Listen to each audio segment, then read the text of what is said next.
안녕하십니까. 저는 대한사랑의 교육위원으로 있는 최원호입니다. 봄이 왔습니다. 요즘 주변에 보면 봄을 알리는 꽃들이 많이 피어 있습니다. 산수유라든지 매화라든지, 그리고 또 요즘은 또 목련까지 이렇게 핀 것을 확인할 수 있는데, 저는 가끔 이런 봄꽃들을 보면 겨울나무를 생각할 때가 있습니다. 지난 겨울은 유독 이렇게 추운 날씨가 많았다고 생각을 하는데, 이 겨울나무를 보면 혹독한 추위 속에서 정말 모든 것을 떨군 채 줄기와 앙상한 가지만을 남기고 있는 모습들을 볼 때 과연 저 나무가 살아있는 것인가? 그런 생각을 할 때가 있습니다. 그런데 어김없이 봄이라는 계절이 오면 그 죽어 있었던 같은 나무가 꽃을 피우고 또 싹을 틔우기도 하죠. 저는 역사도 마찬가지가 아닌가 하는 생각을 합니다. 현재를 열심히 살아가는 우리들에게 사실 역사라는 것이 무엇일까? 큰 관심이 없잖아요. 학교 다닐 때 교과서를 통해서 그저 시험 점수를 잘 받기 위한 그런 교과목 중에 하나였죠. 그런데 막상 우리가 어떤 어려움에 직면했을 때 결국은 그것을 극복하고 이겨내는 힘은 바로 역사, 우리의 그 과거에 어두웠던 역사도 있고 찬란했던 역사도 있을 텐데 그 역사의 힘을 통해서 우리가 이겨내는 게 아닌가 하는 생각을 합니다. 그런데 그 역사 중에서도 이 처음의 창업의 과정, 그 건국의 과정, 즉 우리로 치면 뿌리의 역사, 이 고대사가 바로 뿌리 중에서 뿌리가 아닌가 하는 생각을 하게 되는데, 참 안타깝게도 제가 지금 오늘 하나의 교과서를 들고 나왔는데, 이게 지금 우리나라 그 고등학교 학생들이 배우는 역사 교과서입니다. 우리나라 역사 교과서는 교육부에서 검인정한 8종류의 교과서가 있습니다. 근데 그 교과서에 보면 지금 8종류 중에서 우리나라의 첫 국가라고 알려져 있는 고조선을 소개하고 있어요. 대부분. 그런데 고조선을 건국한 단군 왕검에 대해서 본문에서 단 한 문장도 인용하지 않은 교과서가 무려 4종이나 됩니다. 그러니까 8종류 중에서 4종류는 단군이라는 단어조차 언급하고 있지 않습니다. 그저 고조선이라는 국가가 건국되었다가 한다, 이런 식의 표현을 쓰고 있을 뿐이죠. 너무나 참 안타까운 현실인데 왜 우리가 이 정도까지 왔을까? 우리 역사에 대해서 인식이. 그런 생각을 하면서 여러분들 우리 역사 공부하면 가장 많이 보는 그 인물 중에 한 분이 세종대왕이잖아요. 근데 조선왕조실록 세종대왕의 재위 기록을 쭉 기록해 놓은 그 세종실록에 보면 제가 자료를 하나 보여드릴게요. 지금 보여드리는 거는 세종실록에 기록되어 있는 기록인데, 당시 우의정을 역임했던 유관이라는 분이 나이가 들어서 벼슬을 사양하고 고향으로 내려가고 나서 임금에게 올린 글이에요. 쭉 한번 보시면 우의정으로 그대로 치사한 유관이 상서하기를 자신의 고향이 황해도 문화연이라는 얘기를 하고 있습니다. 그러면서 이 문화연의 기록을 쭉 옛날 오래된 노인들의 얘기를 쭉 들어보니까 역사가 오래됐다는 걸 알게 됐어요. 그러면서 쭉 보니까 거기에는 주산이 구월산이 있는데 이 구월산 중턱에 신당이 있다는 얘기를 하고 있습니다. 신을 모신 사당이 있다는 뜻이죠. 근데 거기 누구를 모셨냐 보니까 북쪽 벽에는 단웅천왕이요, 동쪽 벽에는 단인천왕이요, 그리고 서쪽 벽에는 단군천왕을 모셨는데 이 그 신당을 삼성당이라고 부른다. 그럼 여기서 얘기하는 단웅과 단인과 단군은 과연 누구를 얘기하는 것이냐? 오늘 시간이 짧기 때문에 바로 이어서 말씀을 드리면 단종실록에 그 실마리가 나와 있습니다. 단종실록에 보면 그 당시 경창부윤을 지낸 이선제라는 사람이 상서를 올리면서 삼국유사의 주에서 이른 단인은 곧 환인천재를 얘기하고 단웅이라는 것은 환웅을 얘기한다, 이렇게 얘기를 하고 있습니다. 그러면서 뒤에서 무슨 얘기를 하냐면 상고 사람들이 그 근본을 잊지 못하여 사후를 창립하고 환을 고쳐 단으로 불렀다, 이렇게 얘기를 하고 있죠.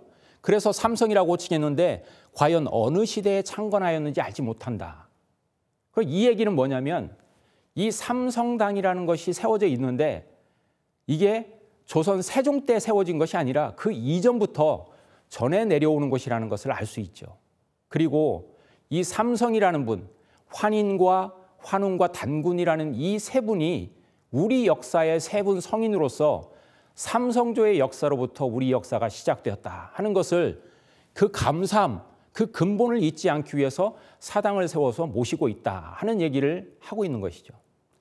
제가 다음 그림을 하나 보여드릴 텐데 바로 지금 이 보여드리는 그림이 지금 황해도 문화연에 있는 구월산 중턱에 있는 삼성사의 모습입니다.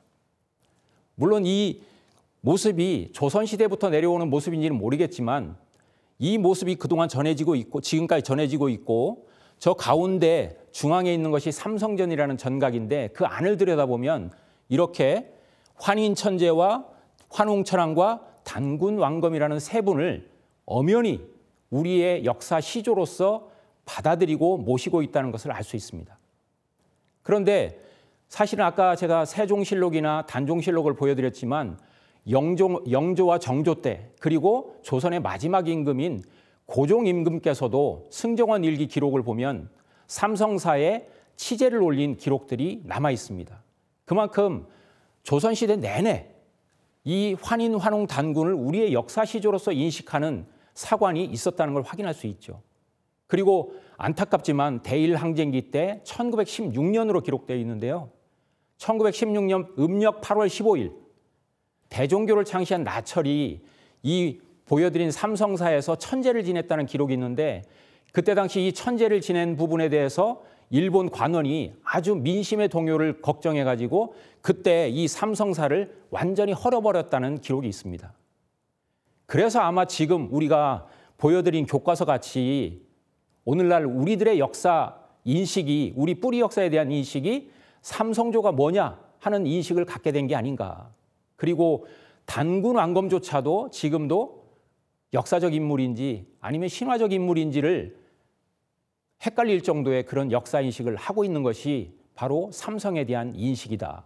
그래서 저는 오늘 말씀드리고 싶은 것은 우리 역사의 뿌리는 출발은 고조선뿐만이 아니라 단군왕검 이전에 그 뿌리가 됐던 환인천재와 환웅천왕 그리고 단군왕검으로 이어지는 이 세 분의 역사 시조를 분명하게 인식할 수 있겠다, 인식해야 되겠다는 말씀을 드리고 싶은데 끝으로 1942년에 대한민국 임시정부에서 대일항쟁기 기간 동안 3.1절 기념식을 가졌었는데 그 23주년 3.1절 선언문에 보면 분명하게 독립운동가들의 역사인식은 환인과 환웅과 단군이라는 세 분에 대해서 인식했다는 것을 알 수 있습니다.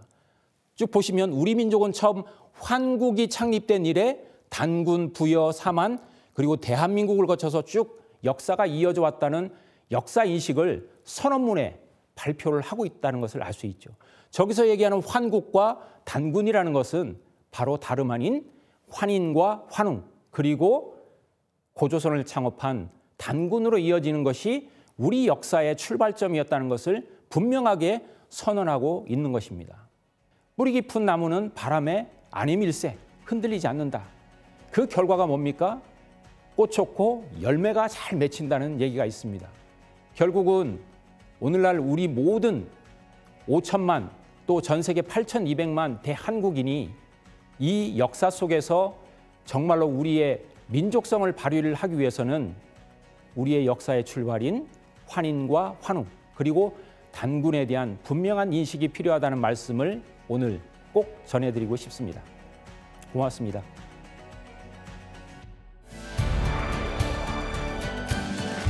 지난 시간에 이어서 오늘은 안암로 삼성의 역사를 적다라는 주제를 가지고 말씀을 좀 드려볼까 합니다. 여러분도 경주에 다녀오신 분들이 많을 것 같습니다. 왜냐하면 중고등학교 때 수학여행의 단골 성지가 바로 경주잖아요. 그래서 경주에 가시면 많은 역사 유적들이 있는데 각자의 기억 속에서 석굴암이 됐든 첨성대가 됐든 여러 가지 역사 유물들에 대해서 유적지에 대해서 생각들이 좀 있으실 텐데 요 근래에 다녀오신 분 중에 혹시 이곳을 다녀오신 분이 계신지 모르겠어요. 불국사 근처에 가면 신라를 빛낸 인물관이라는 그런 전시관이 하나가 생겼습니다. 그래서 이 전시관은 신라 천년 역사에서 신라를 빛낸 인물들을 전시해 놓은 공간인데 이 전시관에 들어가면 왕을 비롯해서 신라 천년 역사에서 기념할 만한 인물들을 쭉 각계각층의 인물들을 전시를 해놓고 있습니다. 근데 그중에 이 안함노라는 분을 전시해 놓은 공간이 있는데요. 그건 뭐냐면 신라 천년 역사에서 특히 불교계를 대표하는 10분의 성인을 모셔놓고 있는 전시관입니다. 흔히 이제 신라 십성이라는 전시관인데 열십자의 성인성자, 그러니까 신라 천년 역사에서 10분의 성인을 대표하는 그런 어떤 분들을 전시해 놓은 공간인데, 여러분들이 잘 아시는 신라의 불교를 처음 전수한 아도화상이라든지, 그리고 여러분들 많이 들어보셨죠? 원효라든지 의상, 뭐 이런 분들이 모셔져 있습니다. 그중에 10분 중에 한 분으로 모셔져 있는 분이 지금 제가 보여드리는 이 안함노라는 분입니다. 근데 이 안함노라는 분은 신라의 26대 진평왕과 27대 신라의 최초의 여왕이죠. 선덕 여왕 때의 인물입니다. 근데 이분은 삼국유사에 보면 탑상편이라는 그 기록이 있는데 거기에 보면 동도 성립기를 쓴 인물로 알려져 있습니다. 그리고 뭐 대표적으로 그 당시 이제 수나라에 유학한 그런 인물로 알려져 있는데, 이 동도 성립기에 보면 여러분들이 교과서에서 많이 들어봤을 황룡사 구층탑의 건축 과정에 대해서 쭉 정리를 해놓은 구절이 있어요. 그래서 그 당시 신라를 중심으로 해서 백제라든지 고구려, 그리고 또 말갈, 일본 이런 뭐 9개 나라를 침입을 대비해서 지금으로 치면 아파트 30층의 높이라고 합니다. 황룡사 구층탑의 높이가 약 80m의 높이의 목조탑을 세웠다고 하는데, 그 탑을 세우는 데 있어서 기여를 한 인물로도 많이 알려져 있습니다. 그런데 이 인물이 7세기 때의 인물인데, 이 인물이 800년 정도가 흐른 조선시대에 이분에 대한 기록이 또 등장하고 있습니다. 그게 지금 제가 보여드리는 세조실록에 등장을 합니다. 세조하면 여러분들이 잘 아시듯이 세종의 아들이죠. 아들 중에 한 분인데 조카인 단종을 몰아내고 왕을 차지한 인물로 잘 알려져 있습니다. 바로 이 세조의 세조실록 3년조에 보면 그 당시 세조가 팔도 관찰사를 통해 가지고 전국의 민간이 보유하고 있는 사서 중에 문서 중에 좀 중요한 사서와 우리 고유 문화를 담고 있는 사서들을 모두 거둬들이라는 그런 명령을 내립니다. 그게 소위 고유 사서 수거령인데, 이 사서 수거령에 보면 쭉 원문이, 제가 원문을 좀 보여드리는데 쭉 나오는데, 거기에 그 박스 친 부분에 보이죠? 박스 친 부분을 보면 그대로 풀어놓은 것이 뭐냐면 안함노 원동중 삼성기라는 책 제목이 보입니다. 그러니까 제가 지난 시간에 우리 역사의 뿌리는 환인과 환웅 단군이라는 삼성조라는 말씀을 드렸는데, 그 삼성조의 역사만을 기록해 놓은 삼성기라는 책이 있었다는 뜻입니다. 그리고 그 책의 저자 중에 한 명이 바로 안함노였다. 그러니까 800년 전에 신라시대에 승려로 알려진 이 안함노라는 분이 우리 역사의 뿌리인 환인, 환웅 단군에 대한 역사를 기록해 놓은 사설을 쓰고 있었다 하는 것을 알 수 있는 거죠. 그러면 이 삼성기라는 책은 어떤 책이냐? 지금 보여드리는 이 이미지는 그 삼성기를 상생출판에서 번역해 놓은 그 표지를 지금 보여드리고 있는데요. 지금 이 책의 주요 내용들은 우리가 일반적으로 환인과 환웅 단군에 대해서 처음 기록한 내용을 보는 것은 이련 스님이 썼다고 알려진 삼국유사 고조선조에 등장합니다. 그런데 그거보다 그 이전에 통일신라 직전에 바로 안함노라는 분이 오히려 삼성의 역사에 대해서 더 자세히 기록한 것이 등장하는데, 바로 이게 삼성기다. 그래서 이 책의 주요 내용들은 뭐냐면 환국과 배달, 그리고 단군조선으로 이어지는 우리 상고사의 맥뿐만이 아니고 그 상고사로부터 북부여와 고구려로 어떻게 우리 역사의 족보가 이어지는지 국통의 맥을 정리해 놓은 특징이 있습니다. 그것뿐만이 아니고 이 삼성기에는 우리의 본래 고유한 문화의 원형인 이 신교 문화에 대해서 잘 정리를 해놓고 있어요. 그래서 시간이 되면 사실은 이 삼성기의 원문을 가지고 좀 말씀을 드리고 싶지만 시간이 허락지 않기 때문에 그 핵심만을 좀 말씀을 드리는데, 제가 오늘 시간이 아무리 짧지만 이 삼성기의 첫 구절은 보여드리고 싶습니다. 그래서 제가 가져왔거든요. 이 삼성기의 첫 구절은 오환건국 최고라는 6글자로 되어 있습니다. 이 6글자가 하나의 문장을 형성하고 있어요. 그걸 문장을 풀면 우리 환족이 나라를 세운 것이 최고, 가장 오래되었다. 근데 제가 오늘 드리고 싶은 말씀은 사실은 저 앞에 있는 2글자, 노란색으로 칠한 저 2글자를 전하고 싶은데, 이 오환이라는 2글자의 중요성에 대해서 제가 말씀을 드리고 싶은 이유는 뭐냐면, 역사를 서술하는 데 있어서 주체적이고 아주 자신의 정체성을 드러내는 그런 표현을 제가 어떤 사서에서도 본 적이 없습니다. 그런데 안함노의 이 삼성기 첫 구절에서 이 2글자를 쓰고 있다는 것이야말로 그 당시 7세기 당시에 우리 스스로의 정체성을 너무나 분명하게 표현하고 있기 때문에 그 중요성을 강조하고 싶은 겁니다. 그러니까 우리는 그동안 중국 사서나 주변 사서를 통해서 우리를 스스로 동이다 또는 예다, 맥이다, 예맥이다 뭐 이런 여러 가지 표현을 쓰고 있지만 실질적으로 거기에는 그렇게 좋은 뜻이 담겨 있는 것이 아닙니다. 흔히 우리나라의 대표적인 역사학자로 알려졌던 이기백 씨가 한국사 실론이라는 책을 통해서 해외에 우리 역사를 소개를 많이 했었습니다. 근데 거기에서 우리를 대표하는 우리를 뭐라고 불렀냐면 동이라고 불렀거든요. 근데 그 동이라는 것을 물론 좋은 뜻으로 해석하기 위해서 큰 대자에다 활궁자로 해석을 하기도 하지만 그것이 해외에 번역돼 나갈 때 어떻게 나갔냐면 이스턴 바바리안이라는 표현으로 번역돼 나갔어요. 그러니까 그것을 우리말로 풀면 동쪽의 야만인이라는 뜻입니다.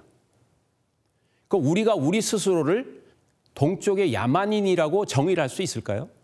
근데 저는 안함노의 이 삼성기의 첫 구절, 오환, 우리는 환이다.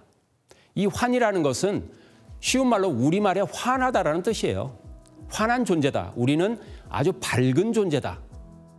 그러니까 우리의 스스로의 정체성, 그것을 오환이라고 정의하고 있는 이 안함노의 삼성기야말로 우리의 국통맥을 정리를 하면서 또한 우리의 정체성을 가장 정확하게 표현하고 있는 이런 특징을 담고 있기 때문에 삼국유사 고조선조에서 환인과 환웅과 단군의 삼성조의 역사를 적고 있지만 그보다 훨씬 앞선 시기에 안함노의 삼성기에서는 환인, 환웅, 단군뿐만이 아니라 그들이 건국한 환국과 배달, 그리고 단군조선으로 이어지는 상고사의 맥, 그리고 그로부터 이어지는 북부여와 고구려로 이어지는 우리 역사의 맥뿐만이 아니고 우리 스스로의 정체성을 가장 정확하게 표현하고 있다는 말씀을 드리고 싶습니다.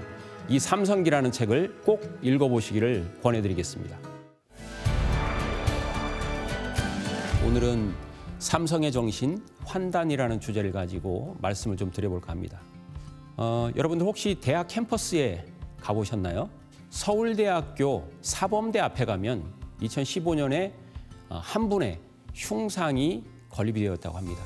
그래서 제가 그 사진을 가지고 왔습니다. 배감 박은식 선생의 흉상입니다. 왜 서울대 사범대 앞에 이분의 흉상이 세워졌을까요? 바로 이분이 서울대학교 사범대의 전신인 한성 사범학교에서 교관으로 근무를 하셨다고 합니다. 그래서 이분의 흉상을 2015년에 서울대에서 세웠다고 합니다. 그런데 혹시 배감 박은식 선생이 대한민국 임시정부의 2대 대통령이었다는 것을 알고 계신가요? 대일항쟁기 우리나라 독립투쟁의 중심지였던 대한민국 임시정부의 두 번째 대통령이 바로 배감 박은식 선생님입니다. 이분은 대표적으로 한국통사 그리고 한국독립운동 지열사라는 책을 쓰신 분으로 유명한데요. 한국통사는 1864년 고종즉위년으로부터 1911년까지 약 50년의 역사를 기록해 놓은 근대 역사학의 대표적인 그런 책으로 알려져 있습니다.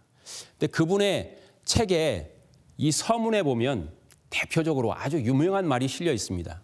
국가멸 사불가멸 개 국형냐 사신냐 이렇게 돼 있습니다. 옛사람이 이러기를 요거는 빠져 있는데요. 나라는 멸할 수 있으나 역사는 멸할 수가 없다고 했으니 그것은 나라는 형체이고 역사는 정신이기 때문이다. 그래서 제가 오늘 환인과 환웅과 단군의 역사 정신을 말씀을 드리고 싶은 것도 결국 중요한 것은 외형적인 우리의 역사 외형적인 하드웨어가 아니고 사실은 더 중요한 것은 그 역사 속에 담긴 정신인데 과연 우리의 그 뿌리 역사인 환인과 환웅 그리고 단군의 역사 정신이라는 것이 과연 무엇일까? 그것이 또한 궁금하고 더 중요한 게 아닐까 해서 그 말씀을 좀 드리고 싶은데요. 조선 중종 때에 이맥이라는 분이 쓴 태백일사라는 책이 있습니다. 그 태백일사는 여러 개의 본기로 이렇게 쭉 이루어져 있는데요. 그중에 환웅천왕의 역사를 기록한 신시본기라는 책이 있습니다. 거기에 보면 이런 구절이 있습니다. 자천광명을 위지환야요. 자지광명을 위지단야니. 풀면 하늘에서 내려오는 광명을 환이라 하고 땅의 광명을 단이라 한다. 원래 호칭이라는 것은 그냥 붙이는 게 아니잖아요. 가장 의미 있는 것을 호칭으로 붙이기 때문에 과연 우리 9,000년 역사의 역사 정신이 뭐냐? 바로 삼성조의 앞글자, 바로 환과 단이다. 환단이 바로 우리의 역사 정신인데 결국은 이 환단이라는 역사 정신은 어디에서 출범한 것이냐, 유래가 된 것이냐? 바로 이 하늘과 땅을 바탕으로 해서 나온 것이죠. 그것을 사상적으로 얘기하면 바로 천지 부모 사상입니다. 결국은 천지 부모 사상이라는 것은 뭐냐면 바로 모든 인간, 우리 인간들의 생명의 근원자리로서 이 하늘과 땅을 생명의 근원으로서 인식했다는 것이 바로 천지 부모 사상입니다. 그래서 마지막으로 자료를 하나 보여드리고 싶은 것은 중국은 대표적으로 진나라, 진시황의 진나라가 있고 또 유방이 세운 한나라가 있잖아요. 그 진과 한을 중국 역사의 실질적인 시작으로 생각을 하는데 그 한나라도 전환과 후한으로 나뉩니다. 그 후한 시대에 채옹이라는 사람이 독단이라는 책에서 여러 가지 제도적인 부분을 얘기를 하고 있는데 그중에 이 천자제도에 대해서 얘기를 합니다. 천자라는 것은 하늘의 아들이라는 뜻이잖아요. 그냥 쉽게 풀면. 근데 저것이 제도화되잖아요. 천자제도. 그것이 뭐냐면 하늘을 대신한 황제, 천자 뭐 이런 문화인데 그 천자제도는 이적지 소칭이다. 흔히 말해서 우리 동북방에 있던 자기들을 중심으로 해서 동북방에 있던 동이족의 문화라는 거죠. 그리고 그것은 부천모직으로 칭천자했다. 하늘을 아버지로 땅을 어머니로 섬겼기 때문에 천자라는 제도를 만들어서 천자라고 불렀다라는 뜻입니다. 그러니까 저 얘기는 뭐냐면 그 당시 차이나들이 볼 때 중국 차이나들이 볼 때 동북방에 있던 이 동이들, 동이족들은 바로 부천모지 사상을 가지고 천자 제도를 만들어 가지고 이 국가를 경영했다 하는 것을 얘기를 하고 있는 것이죠. 바로 그래서 정리를 하면 부천모지 사상, 천지 부모 사상을 바탕으로 한 것이 우리 삼성조의 역사 정신인 환단이고 그 천지 부모라는 것은 본래의 그 본질은 빛이었기 때문에 광명이었기 때문에 천지 부모의 광명을 다른 말로 환단이라고 했다. 그 환단 사상을 환인의 환, 환웅의 환, 그리고 단군의 단이라는 그 호칭에 쓰고 있었다. 그래서 우리의 역사 정신은 환단이고 그 환단은 천지의 광명을 뜻하는 것이다 하는 것을 알아야 되겠다 하는 말씀을 드리면서 오늘은 여기까지 말씀을 드리고 다음 시간에 좀 더 재미있는 주제를 가지고 찾아뵙겠습니다. 고맙습니다.